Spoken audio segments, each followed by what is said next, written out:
ഈ പേരൻസിന്റെ പൈസ കൊണ്ടല്ലാണ്ട് സ്വന്തമായിട്ട് അധ്വാനിച്ചൊരു നിലയിലെത്തിയ ആൾക്കാരെ നോക്കിയിട്ട് പലരും പറയുന്ന ഒരു കാര്യമാണ്, ഉഫ് അവൻ്റെ ഒക്കെ ഒരു ഭാഗ്യം, അവളുടെ ഒക്കെ ഒരു തലവര. ഇതൊന്നും തലവരെ ഭാഗ്യമല്ല. ഇവർ അതിൻ്റെ മുമ്പായിട്ട്, അതായത് ഈ സക്സസ്ഫുൾ ആകുന്നതിൻ്റെ തൊട്ട് മുന്നേ വരെ അവരെടുത്തിട്ടുള്ള ഉറങ്ങാതിരുന്ന രാത്രികളുണ്ടാവും, അവരെടുത്തിട്ടുള്ള കഷ്ടപ്പാട്, മറ്റുള്ളവർ ഉറങ്ങുന്ന സമയങ്ങളിൽ പുലർച്ചെ അവർ എണീറ്റിട്ട് വർക്ക് ചെയ്തിട്ടുണ്ടാവും. അവർ മറ്റുള്ളവർ എൻ്റർടൈൻമെൻറ്റിനും വേണ്ടി നടക്കുന്ന സമയത്ത് അവരവരുടെ സ്വപ്നങ്ങളുടെ പിറകെ നടന്നവരായിരിക്കും.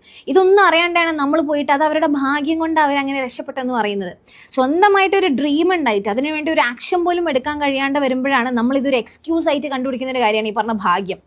ഈ സക്സസ്ഫുൾ ആയിട്ടുള്ള ആൾക്കാരൊക്കെ പുലർച്ചെ എണീറ്റ് വർക്ക് ചെയ്യിപ്പിക്കുന്നത് ഭാഗ്യമല്ല, അത് അവരുടെ മൈൻഡ് സെറ്റാണ്. ഇറ്റ്സ് ദെയർ കൺസിസ്റ്റൻസി, അവരുടെ ഡിസിപ്ലിനാണ്.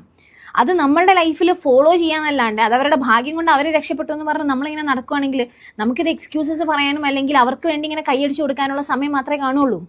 So change your mind set.